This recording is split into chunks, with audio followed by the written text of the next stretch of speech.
여러분 행복하십시오. 성령 충만하십시오. 아멘. 함께 읽은 시편 17편은 이렇게 시작합니다. 1절 여호와여 의의 호소를 들으소서, 나의 울부짖음에 주의하소서, 거짓되지 아니한 입술에서 나오는 나의 기도에 귀를 기울이소서. 이런 단어들이 나오죠. 호소, 울부짖음, 기도. 중간에 있는 6절에도 이렇게 기록되어 있습니다. 하나님이여 내게 응답하시겠으므로 내가 불렀사오니 내게 귀를 기울여 내 말을 들으소서. 기도하고 있는 겁니다. 울부짖으며 기도하고 있는 거예요. 질문, 어떤 상황에서 기도하고 있는가? 우리가 읽은 시편 17편을 차근차근 읽어가다 보면 이 다윗이, 기도하는 다윗이 처해 있는 상황을 알 수가 있습니다. 한마디로 억울한 일을 겪다라는 거예요. 잘못하지 않았는데 비판을 받고 공격을 받고 있는 겁니다. 억울한 거죠. 그 2절부터 5절까지 읽으면 상황을 알 수 있어요. 제가 읽을게요. 주께서 나를 판단하시며 주의 눈으로 공평함을 살피소서. 주께서 내 마음을 시험하시고 밤에 내게 오셔서 나를 감찰하셨으나 흠을 찾지 못하였사오니 내가 결심하고 입으로 범죄하지 아니하리다. 사람의 행사로 논하면 나는 주의 입술의 말씀을 따라 스스로 삼가서 포악한 자의 길을 가지 아니하였사오며 나의 걸음이 주의 길을 굳게 지키고 실족하지 아니하였나이다. 맨 끝에 있는 이 고백이 그의 마음 잘 나타내 줍니다. 나의 걸음이 주의 길을 굳게 지키고 실족하지 아니하였나이다. 무슨 말입니까? 나 잘못한 거 없는데 왜 나 이렇게 힘듭니까? 라는 거예요. 일평생 한 번도 잘못한 게 없다는 거 아닙니다.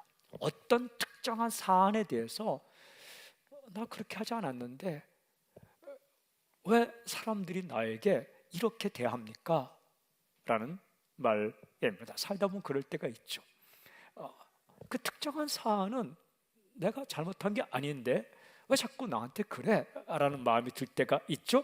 그런데 이 상황이 사람들이 막 공격하는 거예요. 9절 보면 이렇게 기록되어 있습니다. 내 앞에서 나를 압제하는 악인들과 나의 목숨을 노리는 원수들에게서, 그러니까 압제하는 악인들, 나의 목숨을 노리는 원수들이 앞에 있는 겁니다. 힘들죠. 정말 힘든 겁니다. 벌떼같이 몰려와서 물어뜯고 있는 겁니다. 넘어뜨리려고, 쓰러뜨리려고 하고 있는 거예요. 이게 게임 정도가 아니에요. 운동 시합하는 게 아니라 인생의 공격인 거예요. 그를 공격하는 사람들은 도대체 어떤 사람들일까? 만만치 않은 사람들입니다. 이 9절 바로 다음에 나오는 10절부터 14절까지 보면 공격하고 있는, 다윗을 공격하는 사람들에 대해서 이렇게 기록합니다. 여러분, 다윗도 대단한 사람이에요. 골리앗 앞에서 떨지 않았던 사람인데 이 강심장 다윗을 위협하고 공격하며 그를 정말 억울한 심정을 가지게 만드는 사람들이라면 보통 사람들이 아니라는 거예요. 이렇게 기록되어 있습니다. 그들의 마음은 기름에 잠겼으며 그들의 입은 교만하게 말하니이다. 이제 우리가 걸어가는 것을 그들이 애워싸고 노려보고 땅에 넘어뜨리려 하나이다. 그는 그 움킨 것을 찢으려 하는 사자 같으며 은밀한 곳에 엎드린 젊은 사자 같으니이다. 여호와여 일어나 그를 대항하여 넘어뜨리시고 주의 칼로 악인에게서 나의 영혼을 구원하소서. 여호와여 이 세상에 살아있는 동안 그들의 분깃을 받은 사람들에게서 주의 손으로 나를 구하소서. 그들은 주의 제물로 배를 채우고 자녀로 만족하고 그들의 남은 산업을 그들의 어린 아이들에게 물려주는 자니이다. 한마디로 그들은 상대하기 버거운 사람들입니다. 이 기도는 뭡니까? 내가 상대 못합니다. 하나님께서 나서셔야 되겠습니다. 이런 고백이. 다윗도 상대하기 힘든 사람들, 작정하고 달려드는 사람들, 말이 통하지 않는 사람들입니다.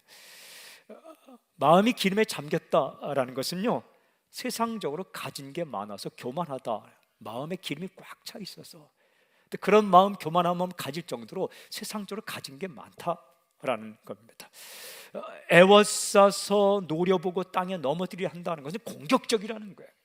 지켜보고 있다가 흠집을 내려고, 흠을 찾으려고 공격적이다. 그 움킨 것을 찢으려는 사자 같으며 은밀한 곳에 엎드린 젊은 사자, 사자도 젊은 사자같이 나에게 달려듭니다. 근데 그들의 모습은, 그들은 주의 제물로 배를 채우고, 그렇게 정말 배를 채울 정도로 가진 것이 많고 자녀로 만족하고 그들의 남은 산업을 그들의 어린 자녀에게, 어린 아이들에게 물려주는 자니이다. 이게 세상적으로 봐도 떵떵거릴 정도로 괜찮은 사람들이다. 포악한 사람, 공격적인 사람, 뻔뻔한 사람, 가진 것도 많은 사람, 세상적으로 힘 있는 사람, 그야말로 상대하기 버거운 사람입니다. 아무리 다윗이라 해도 상대하기 버거운 사람들, 이런 사람들에 의해서 공격받고 있다. 억울하고 분하고 길이 보이지 않고 답답하고 할 수 있는 게 아무것도 없고 무기력한 상황입니다. 이래저래 힘들고 억울한 상황, 이런 상황이 있는 것. 질문, 이런 상황에서 다윗은 어떤 노래를 부르는가? 7절에 이렇게 기록되어 있습니다. 죽게 피하는 자들을 그 일어나 치는 자들에게서 오른손으로 구원하신 주여, 주의 기이한 사랑을 나타내소서. 하나님에 대해 이렇게 고백합니다. 죽게 피하는 자들을 그 일어나 치는 자들에게서 오른손으로 구원하시는 주, 구원의 하나님. 그 어떤 사람들이 득달같이 달려들어도 공격해도 구해 주시는 하나님.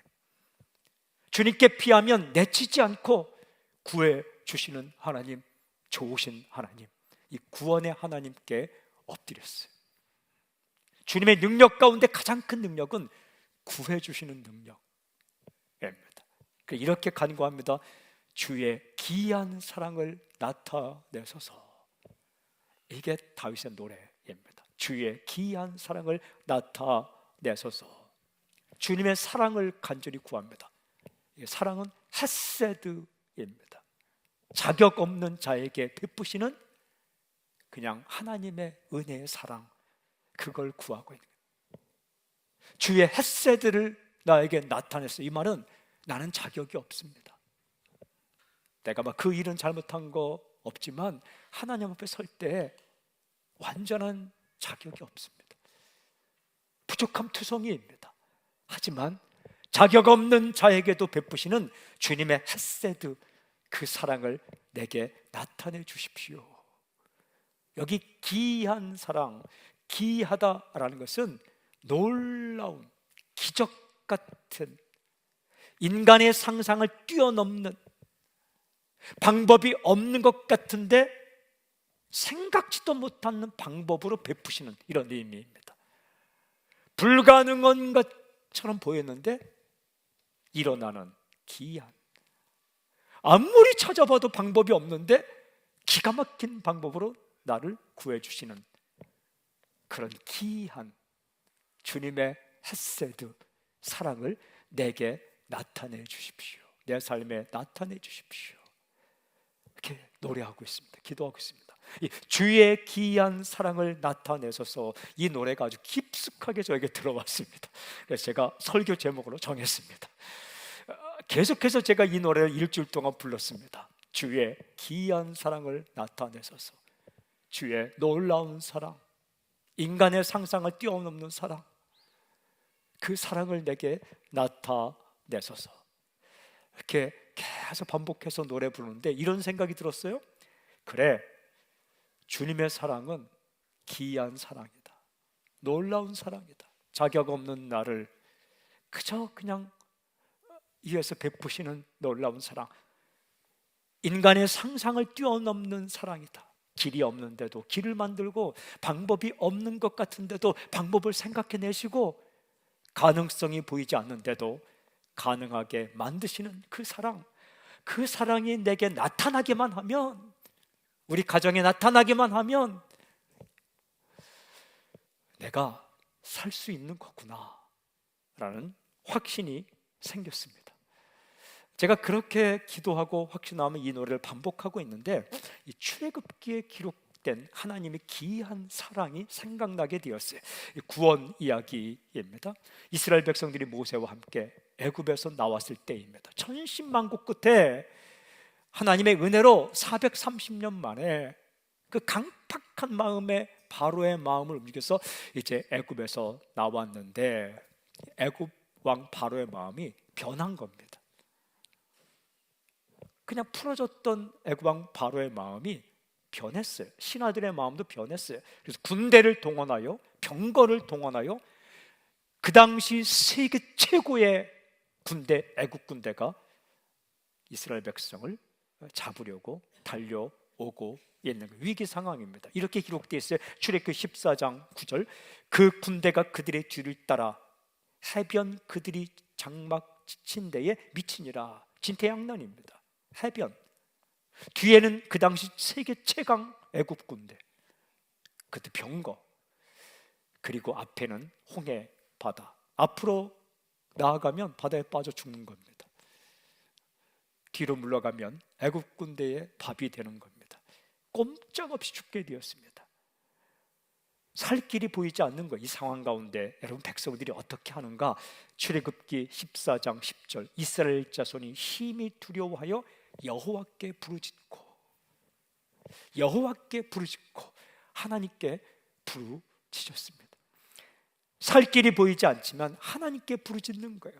한 가지 사실은 하나님께 살려달라고 부르짖는 이스라엘 백성들이요, 굉장히 믿음이 좋은 사람들이 아니에요. 그 성경 읽어보면 바로 뒤에 어떻게 되어 있냐면 모세를 향해 불평합니다. 우리를 애굽에 그대로 두지 왜 우리를 이렇게 데리고 나와서 죽게 만드는 거야. 참 신기하죠? 하나님께 살려달라고 부르짖는 동시에 모세를 향해 왜 우리를 이렇게 데리고 나와서 죽게 만드는 거냐. 이게 우리의 모습입니다. 할렐루야 하다가 옆 사람에게 불평하고 아멘 했다가 노멘하고, 헌신을 작정했다가 그냥 번복하고, 애굽 왕 바로의 변심이나 백성들의 변심이나 똑같아요. 그런데 그들이 한 가지 잘한 일, 여호와께 부르짖었다. 그때 헤세드, 자격이 되지 않는 자를 사랑하시는 하나님의 기이한 사랑이 나타나는 거예요. 꼼짝없이 죽게 된 상황, 이 상황 가운데 하나님은 어떻게 하시는가? 기이한 사랑을 보여주십니다. 14장 21절 22절. 모세가 바다 위로 손을 내밀매 여호와께서 큰 동풍이 밤새도록 바닷물을 물러가게 하시니 물이 갈라져 바다가 마른 땅이 된지라. 이스라엘 자손이 바다 가운데를 육지로 걸어가고 물은 그들의 좌우에 벽이 되니 밤새도록 동풍이 불어서 바다를 물러가게 했다. 한 번에 쫙 갈라진 게 아니라 시간이 있어요. 이렇게 여러분, 바다가 갈라졌습니다. 바다의 길이 열렸습니다. 물이 갈라져 바다가 육지처럼 되었습니다. 그 바닷속 길을 걸어갔습니다. 인간의 능력으로는 할 수 없는 일, 아무리 생각해도 도저히 상상할 수 없는 그런 사건, 놀라운 일, 기이한 일, 바다의 길을 내어 하나님께서 구원하셨습니다. 하나님이 그렇게 자신의 존재와 사랑을 나타내 주신 거예요. 여러분, 하나님의 기이한 사랑이 나타나면 길이 없는 곳에 길이 생기고 방법이 없는데도 문제가 해결되는, 그렇게 다윗은 그렇게 간구하는 거예요. 그 주위에 놀라운 햇새들을 자격 없는 나에게 베풀어 주십시오. 또 하나의 사건이 생각이 났습니다. 예수님께서 행하신 놀라운 사랑인데 배고픈 사람 먹여준 사건입니다. 하루는 수많은 사람들이 예수님을 따라서 빈 들로 나왔어요. 병도 고쳐주고 말씀을 가르치다 보니까 저녁이 되었습니다. 시간이 훌쩍 지났고 이제 저녁 때가 되었는데 사람은 많고 먹을 곳은 없고 빈 들판이고, 제자들은 이곳에서는 이 많은 사람을 먹일 방법이 없다라고 결론 내렸습니다. 예수님이 이들을 먹여서 보내고 싶은 거예요. 가다가 배고프면 쓰러질 사람도 있겠다. 이 상황 가운데 예수님이 어떻게 하시는가? 마태복음 14장 17절 20절. 제자들이 이르되 여기 우리에게 있는 것은 떡 5개와 물고기 2마리 뿐이니이다. 이르시되 그것을 내게 가져오라 하시고 무리를 명하여 잔디 위에 앉히시고 떡 5개와 물고기 2마리를 가지사 하늘을 우러러 축사하시고 떡을 떼어 제자들에게 주시며 제자들이 무리에게 주니 다 배불리 먹고. 놀라운 사건입니다. 기이한 사건입니다. 기적입니다. 그 자리에 있던 어느 누구도 생각지 못한 사건입니다. 보리떡 5개와 물고기 2마리, 한 명의 식사분을 가지고 남자만 계시면도 5,000명, 어린아이와 여인 합치면 2만 명의 사람들을 먹이셨습니다. 사람들의 생각, 보리떡 5개, 물고기 2마리는 한 사람 목밖에 안 된다. 주님의 방법, 보리떡 5개, 물고기 2마리로 5,000명, 도합 2만 명을 먹이시는 기이한 사랑을 나타내 주셨습니다. 이것이 주님의 사랑이에요. 이것이 주님의 능력입니다. 바다의 길을 만들고 아주 작은 것, 보잘것없는 것처럼 보이는 것을 가지고도 풍성히 먹이시고 12광저리가 남게 만들 수 있는 주님의 사랑입니다. 이 사랑을 나타내 달라고 다윗은 기도하고 노래하고 있는 거예요. 제가 한 가지 질문이 생겼어요.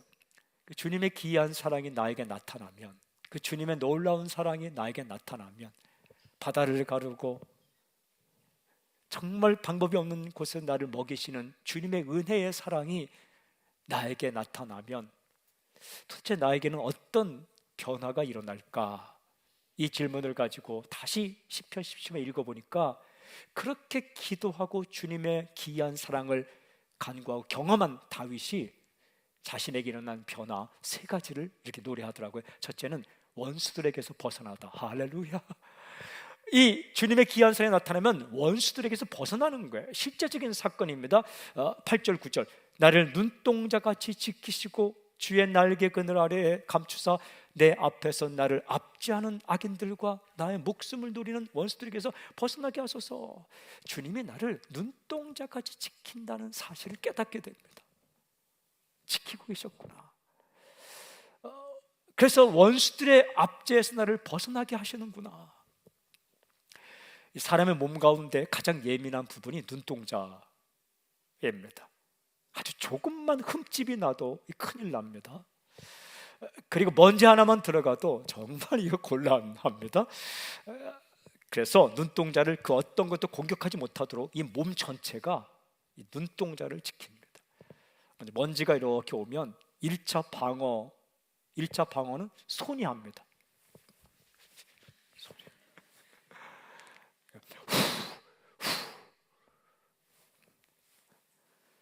2차 방어는 눈썹이 합니다. 위로부터 흘러내리는 먼지는 겉눈썹이 막습니다. 이렇게 흘러내리다가 옆으로 흘러내립니다. 눈동자를 이렇게 눈썹을 밀면 2차 방어선이 없어지는 거예요. 또 하나는 속눈썹이 막습니다. 이 날아오는 먼지를 속눈썹에 걸리게 하는 거죠. 이렇게 속눈썹을 이렇게 다는 사람들은 현명한 거죠. 이제 3차로는 눈꺼풀이 막습니다. 눈꺼풀 셔터를 탁 내립니다. 이렇게. 눈꺼풀이 셔터를 탁 내립니다. 그런데 이 먼지 가운데 정말 대단한 먼지는 손도 통과하고 입김도 통과하고 눈썹도 통과하고 셔터를 통과해서 확 들어올 때가 있죠. 그러면 마지막 4차로 눈물이 밀어냅니다. 한참 울거나 잠자고 나면 이게 속눈썹 빠진 것도 이렇게 겉으로 나와 있고 이 먼지가 이 눈물이 이렇게 밀어내는 거죠. 그렇게 지킨다. 주님께서 기이한 사랑을 나타내시면 그렇게 나를 지켰구나 이렇게 고백하고 경험하게 되는 거예요. 날개 그늘 아래 어미새가 새끼를 날개 그늘 아래 품는 것처럼 나를 품어 주시는구나. 여러분, 아무리 공격이 있어도 방어 체계가 확실하면 공격으로부터 피해를 받지 않습니다. 원수들이 아무리 득달같이 달려들어도 주님께서 나를 눈동자같이 지키고 날개 그늘을 품는다면 나는 그 원수들의 공격에 쓰러지지 않는 거죠. 주의 사랑이 나타나면 공격은 공격이 있더라도 나는 쓰러지지 않는다. 정말 그래요. 이게 정말 비가 와도 차 안에 있으면 비 안 맞습니다.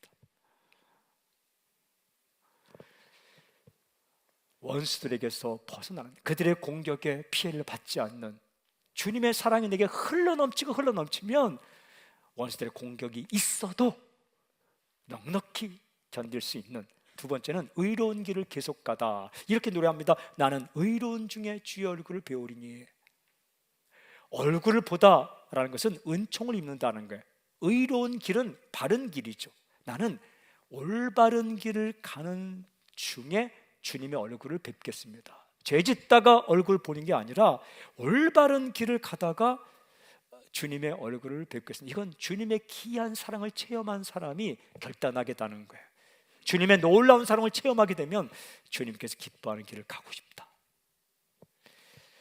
여러분, 우리가 정말 억울한 일을 당하면, 힘든 일을 당하면 이렇게 생각할 수 있습니다. 그냥 나도 아무렇게나 살까? 나만 정당한 방법으로 하면 나만 손해보는 거 아니야? 나도 그냥 모든 방법을 동원해서 한번 해봐? 나는 뭐 성질 없는 줄 알아? 나도 한번 해봐? 내가 뭐 그 목사라고 차포 다 떼고 장기 드는 것처럼 뭐 비판도 못하고 하는데 나는 뭐 말하자면 뭐 못할 줄 알아? 이거 뭐 진실처럼 된다 지금. 이런 생각 휩싸이게 되는 거죠. 하지만 그때 필요한 게 주님의 귀한 사랑, 주님의 놀라운 사랑을 체험하게 되면 그런 마음이 사라지고 끝까지 주님께서 기뻐하는 바른 길을 가야 되겠구나라는 결단이 생기게 되는 거예요. 참 신기해요. 사랑이 우리를 변화시키는, 사랑이 우리를 주님께서 원하는 바른 길로 가게끔 변화시키는. 다윗이 그렇게 주님 앞에 결단하는 거예요. 나는 의로운 길을 가다가 주의 얼굴을 뵙겠습니다. 막 못된 짓 하다가 주님 그게 아니라 의로운 길을 가다가 이런 정말 결단, 그게 사랑을 입은 자가, 여러분 누가 나를 사랑해줘요. 근데 그 사람 앞에서는 제대로 살고 싶지 않아요. 정말 나에게 잘해주는 선생님, 정말 나에게 사랑을 베푸는 선생님이면 그 과목 시간에는 떠들지 않습니다.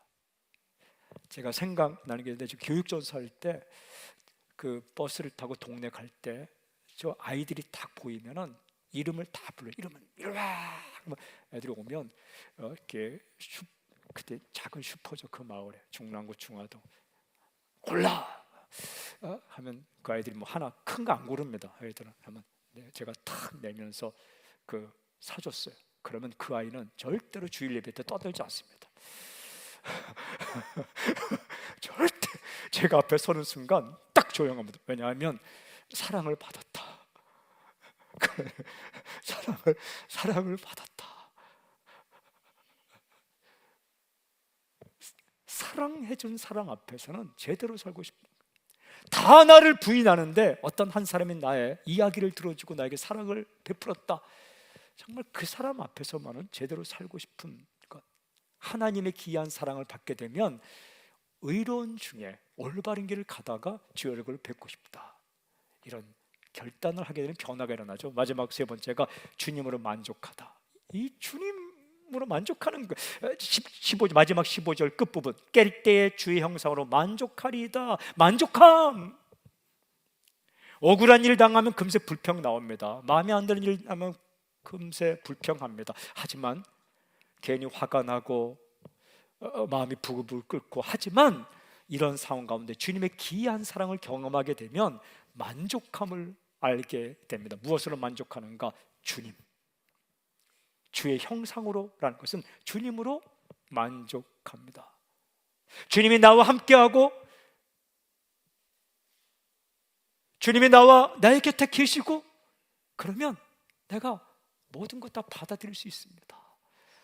이 주님 한 분만으로 만족하는 이 영적 비결을 깨닫게 되는 거죠. 그것도 깰 때라는 것은 밤을, 오늘 시편 17 읽으면 밤에 자면서 고민하고 갈등하는 거예요.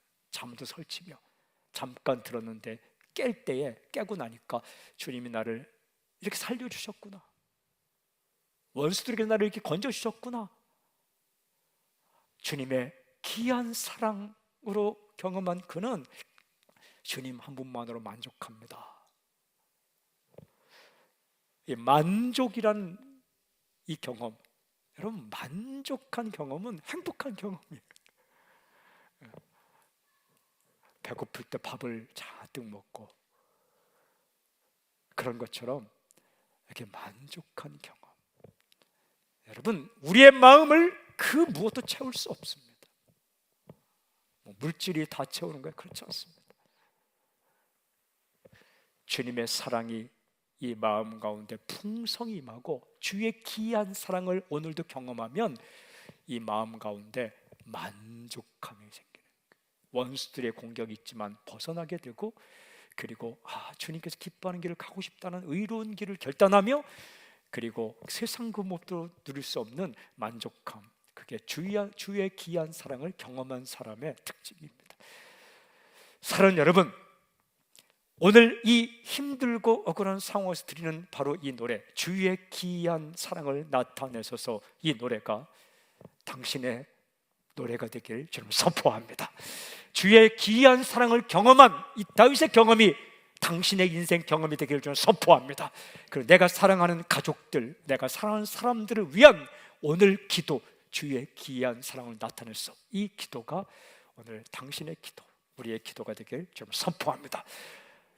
자격 없는 사람에게 헤세드, 놀라운 사랑을 베푸시는, 그래서 우리를 만족할 줄 알고 올바른 길을 가게 하며, 그리고 원수들의 공격이 있지만 넉넉히 살아남게 하는 그 사랑을 베푸시는 살아계신 하나님을 찬양합니다. 할렐루야. 주님을 높여드립니다. 하나님을 높여드립니다. 할렐루야.